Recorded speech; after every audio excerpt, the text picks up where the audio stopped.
My name is Michael. I work here at Y Combinator.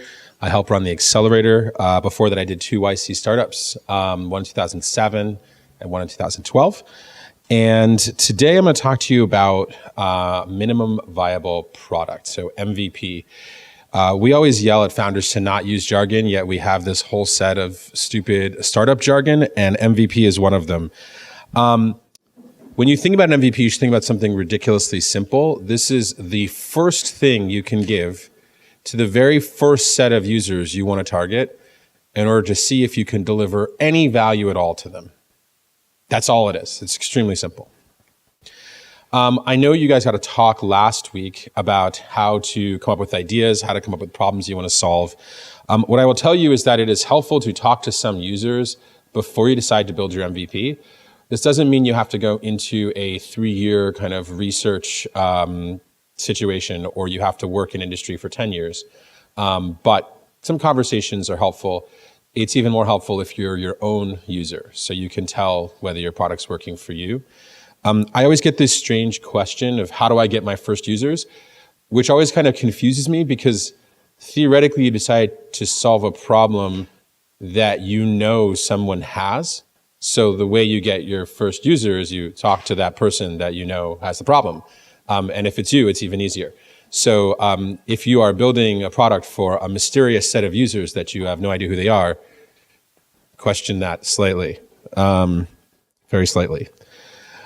Okay, so the goal of a pre-launch startup is extremely simple.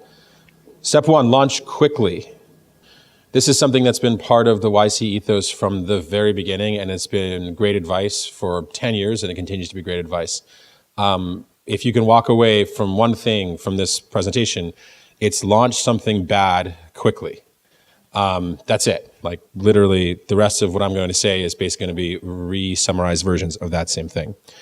The second thing that an early stage startup needs to do is get some initial customers. Get anyone using your product. You don't have to have a vision of how you get everyone using it, but just anyone interacting and seeing if they can get value out of the product. You'd be surprised at how many founders' journeys end before a single user has actually interacted with a product they've created. It's very, very common. So please get past this step. It's extremely important.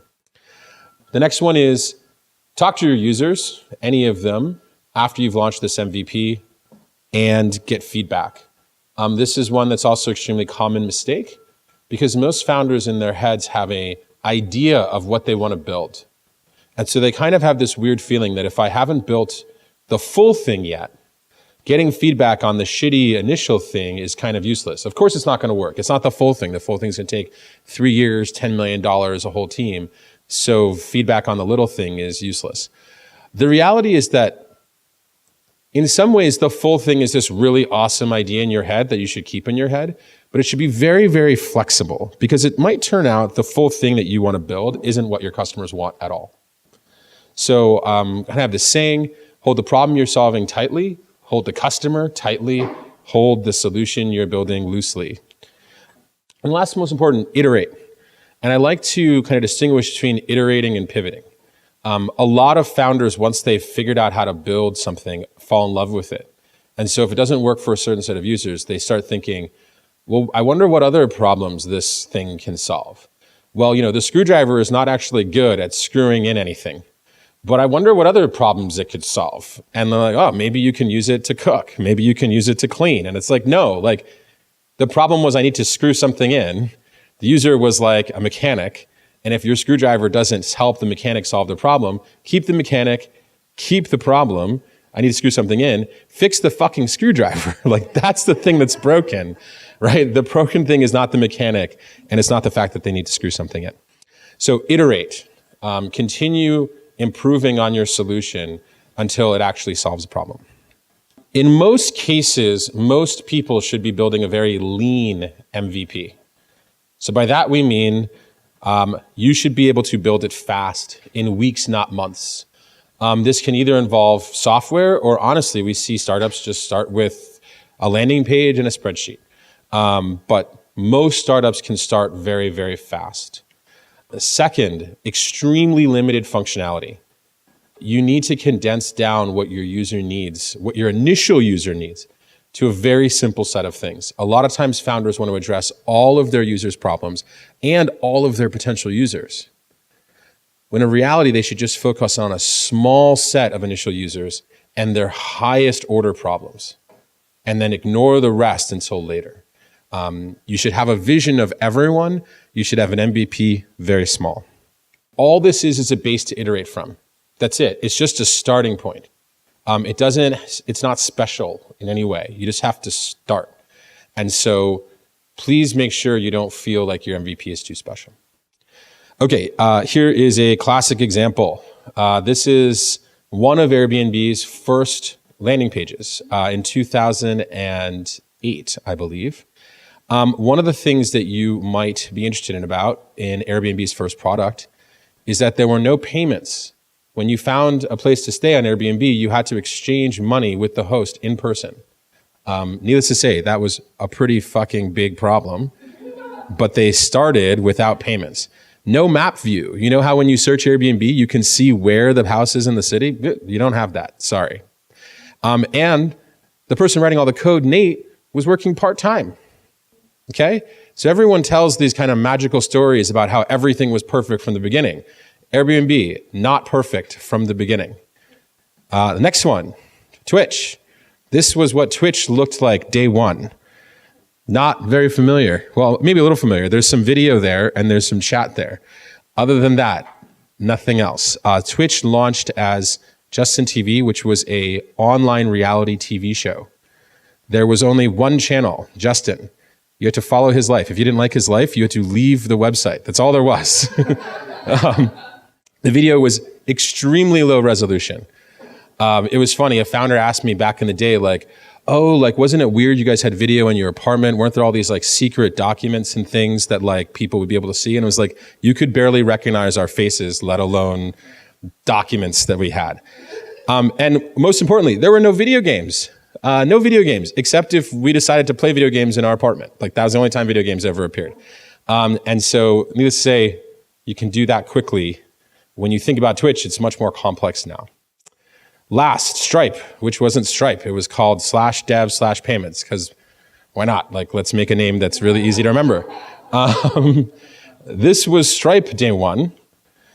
No bank deals. I won't tell you exactly how they process payments, but it was in a very startup-y way.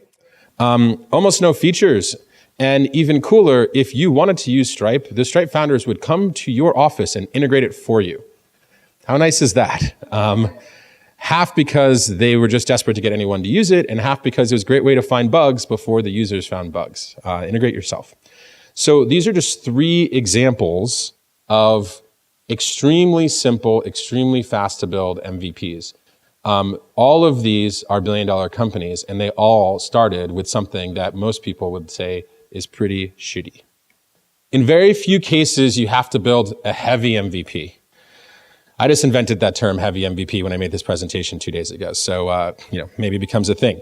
If you're in an industry with significant regulation, like insurance or banking, sometimes drones, although sometimes not, it's hard to launch. It's harder to launch. You have to pass through a bunch of regulatory bodies first. If you're doing hard tech, if you are building rockets, it is hard to build a rocket in a couple weeks. Biotech, it is hard to invent a cancer drug in a couple weeks. Moonshots, well, fill in all the other blanks. It's hard to bore tunnels in the earth and have extremely fast vehicles that replace cars in a couple weeks. So if you're in that situation, please remember that your MVP can start with a simple website that explains what you do. It's helpful when you talk to people and interact with people that they can refer back to something. So that can be your start, and you can build that simple website in days, not weeks. So in many ways, maybe your heavy MVPs are faster than your lean MVPs in some weird, strange way. Now, I want to talk about launching for a second, because a lot of founders have this misconception about launching. They see big companies launch stuff and they assume that's what startups do. In fact, they see companies they kind of think about like startups.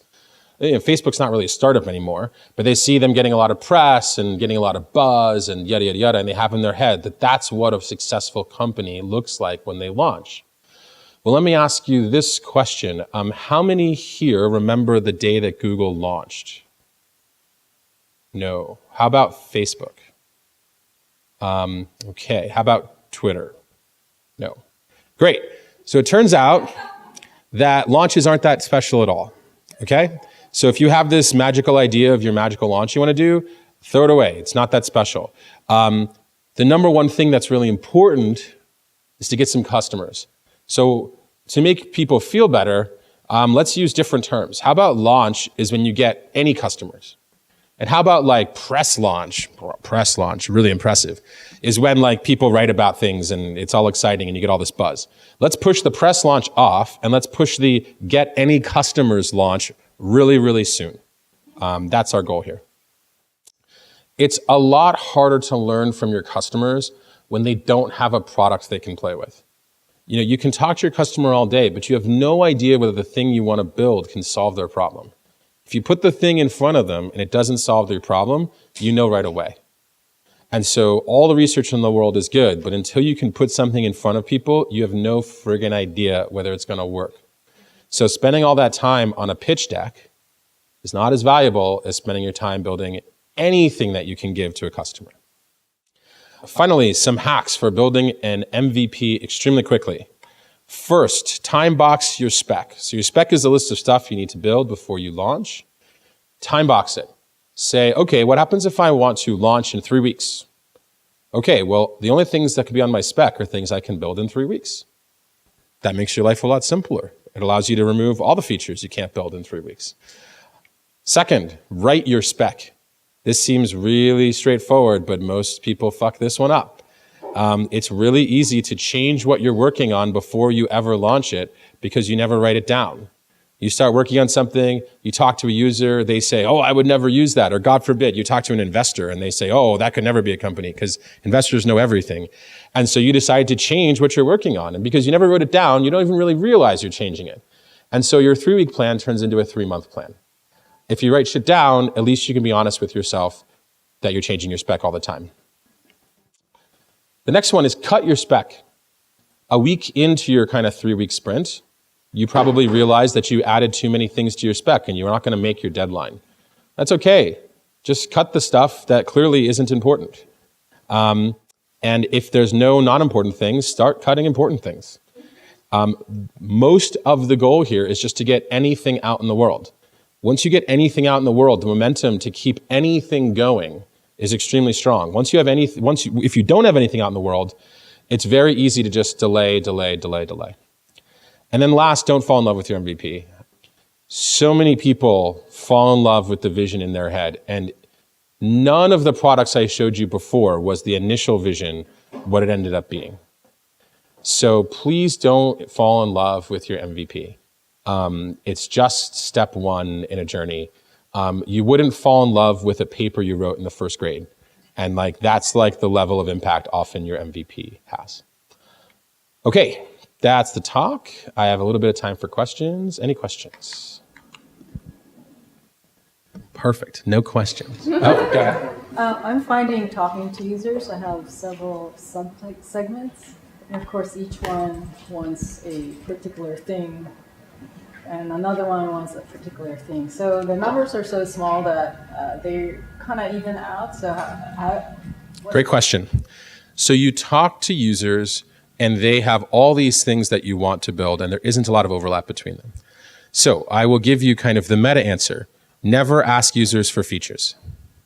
Never ask users to tell you what they want. It's not the user's job to come up with features. That's your job. The user's job is to give you problems. And so I would assume that if you're talking to these users, there's some continuity in the problems that they have. They probably have no idea how to solve the problem. And so they're probably giving you a long list of potential features they think can solve the problem, as opposed to spending a lot of time just talking about what their problem is. How often do they experience it? How intense is it? Are they willing to pay for a solution? Do they know other people who have the problem? So those are the questions I'd be trying to get out of someone. And if you see someone sneaking into feature zone, oh, I love Microsoft Word, but I wish that someone could build something that lets me do blah, blah, blah, blah, blah. right? Then you've got to scoot it back down to, oh, well, why do you want to do blah, blah, blah, blah, blah? What problem do you have? How often do you encounter that problem? And like, get it back to the problem. That's how you avoid feature death. It's extremely common. Yep. I find myself walking that very thin line between staying focused on my MVP, but changing it up because I'm finding one thing better. So I started off on my MVP, talking to all my potential users, and I'm, no, we gotta add this, no, we gotta add this, we gotta add this. So I'm like, do I take my ADD medication and just keep going with what I started with? Yeah. Or when do you stop and say, okay, this warrants a change? Yes, sorry. So the question is, I'm stuck in this cycle where I keep on changing my MVP and I don't launch. I would say a lot of people are stuck in that cycle, and there are a lot of startup problems where the answer is stop doing what you're doing. Just stop it. Like, you don't have to keep on changing your MVP. It's one of the reasons why perhaps you're changing your MVP is because you think it's special. If you didn't think it was special, you would stop changing it. You'd stop editing it. I don't understand. So explain that again. If you think your MVP is special, you think it has to be perfect. If you think it has to be perfect, you spend a lot of time messing with it. If you assume that it has to be really shitty, right? Like if you think like, oh, okay, like I'm literally trying to find a shirt in my closet that I can paint with and then destroy. You don't spend a lot of time tailoring that shirt, right? So if you think your MVP is less special, you'll spend less time tinkering with it. Okay. Say you launch your MVP and you're looking for feedback. What are the key things you want to ask? What are the key things you want to learn from customers? This is a really simple question. What's the key thing you want to learn when you want to get feedback on your MVP? Does it solve the problem I wanted to solve? That's it. You can find 80 different ways of answering that question, but if you clearly understand the problem you're trying to solve, then it's a pretty clear. Oftentimes you don't have to ask. If it's in front of the user, you can see whether they're like doing the thing you want them to do or whether they're like not. Oftentimes you can see it in the numbers. If it's a problem they have every day and you introduce the user to it, did they come back the next day? I've never really seen a product that solves a problem people have every day that actually solves the problem where a user just stops using it because like, whatever. So there are lots of like weird nuances here that are completely irrelevant. Does the user do the thing, solve the problem that you want them to solve? Other questions in the back there? How long should an MVP last? I mean, you start growing and then what next steps? You know what's fun about startups? I don't like thinking about timelines and I don't think thinking about roadmaps. Like for people who are in the pre-MVP stage, like who knows? Launch something, figure it out. You decided to do a startup, and one of the characteristics of startups is that how to get from A to Z is not going to be clear. And so if you're too focused on like, oh, well, I understand getting the MVP is step B, but I'm really focused on steps C, D, and E, I would tell you like, hey, how about solve the problem right in front of you first? Yep. So how do you balance, for example, improving the MVP to grow the retention of customers versus betting on efforts to grow acquisition and lead generation in terms of product? Post MVP, should you work on growth or should you work on retention? I love this question. It's the funnest question in the world because it allows me to give like a ridiculously canned answer. Both. Yeah. Here's what happens. A lot of startup founders kind of fundamentally understand their startup is a multivariable problem, but multivariable problems are hard. So they try to reduce it to a single variable. So they ask the like secret advisor, like, oh, what's more important, growth or retention? It's like, what's more important, like taking a shower or going to the bathroom and like doing number two? Like, I'd like you to do both. Sorry, both are important. As a founder, you're going to have to juggle multiple things. Yeah. Okay. Can you share a story with like a startup that didn't talk to the end users because the end users didn't want to talk about the problem and how they overcome that, if you know? Let's be clear. The question is, how do you talk to your users if they have a problem they don't want to talk about? Why don't you tell me is what that is? What's the problem? Type 2 diabetes. Type 2 diabetes. I am perfectly confident that you can find 10 people who want to talk about their type 2 diabetes. And I question you starting a startup to help type 2 diabetes people if you don't know anyone who's got type 2 diabetes who's willing to talk to you. So I think that's like one of those false setups. Like I reject the premise of the question. All right, next question. Good. Yeah. So how many people would be enough to sign up, or how many active users would be good to have in the MVP before presenting to investors, for example, based on which metrics you can decide what market size or? That's a great question. If I were to summarize, I would say, how far along are you before you talk to investors? I'm also going to punt on that answer. I think there's going to be a whole lecture on when you should talk to investors. And so I will say, wait for that lecture. And whoever gives it will do a great job at answering that question. My question is, what type of numbers or traction should you look for before your product is validated? I'll rephrase that question. How do you know when you have product market fit? Okay. The classic answer, which is actually correct and founders really hate, is that if you're asking, you don't have product market fit.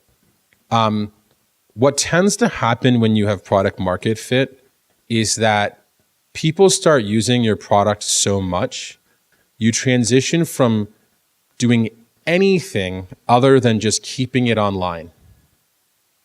That's what product market fit tends to look like. So you stop thinking about new features. You stop thinking about improving your conversion through funnels. You stop thinking about how to get better distribution. And you are literally just like, holy shit, I don't know how I'm going to serve the people who are coming to my product tomorrow. I'm at a loss. And next week, I'm at a loss. And I'm pretty sure that we're going to die because we have too many users. And what's funny is when I put it that way, it's not hard to know whether you're there or not. And such a horrible reality is that almost no one gets product market fit. Almost no one. Almost no one. So a lot of people like to throw around the term, and a lot of people like to redefine it as someone's using my product. That's not the term. The term for someone who's using your product is you have a user. Which is good, but it's not product market fit. In the back? The more users we talk to, the definition of the problem keeps on getting bigger, bigger, and bigger. So when figuring out MVP, where do we focus on? We started working with just one user, and we tried to do a small experiment with them. But while doing that, we learned more attributes about the problem itself. So what happens if you learn more about the problem and the problem expands as you start interacting with users? That's totally fine. That's expected, in fact. What I would say, though, is that where founders usually make the mistake is they think they have to solve the problem for all users. And so, most importantly, if you have one user with a set of problems, a nice thing to do would be to try to figure out, is there anyone else like them? And one fun thing you could do is just ask them, hey, do you know anyone else who's got your exact same problem? Any problem, when you kind of scoot back and you think about the vision of any founder, it actually encompasses a whole subset of problems. And I think the thing that gets people really screwed up with their MVP is that they have a vision that's big and they're not willing to have an MVP that's small. They feel as though if they're not addressing all of the potential users up front, then they're somehow failing. And there are a lot of things that a startup has to do, a founder has to do, where they're keeping two things in mind at the same time, right? Vision big, MVP small, right? Grow and retain. One thing we talk about at YC a lot, your investor pitch and your customer pitch. Very different. And founders always want to smush these things together or kill one because it's so much easier to think of it as a single problem, single thing in your head versus two opposing things in your head. How could it be true that we want to do payments for everyone and have a little API that's so hard to use that we have to install it for people? Right? And it's both things are true. And you have to be comfortable with that. All right, one more. Yep. In the pharmaceutical space, would my users be our scientists or would they actually be patients? In the pharmaceutical space, who are your users? I think that's a question for you. You were starting the company, you know what you're building, you know problem you're solving, you know who has the problem. I don't know any of those things. All right. It was great talking to all of you. Thank you very much.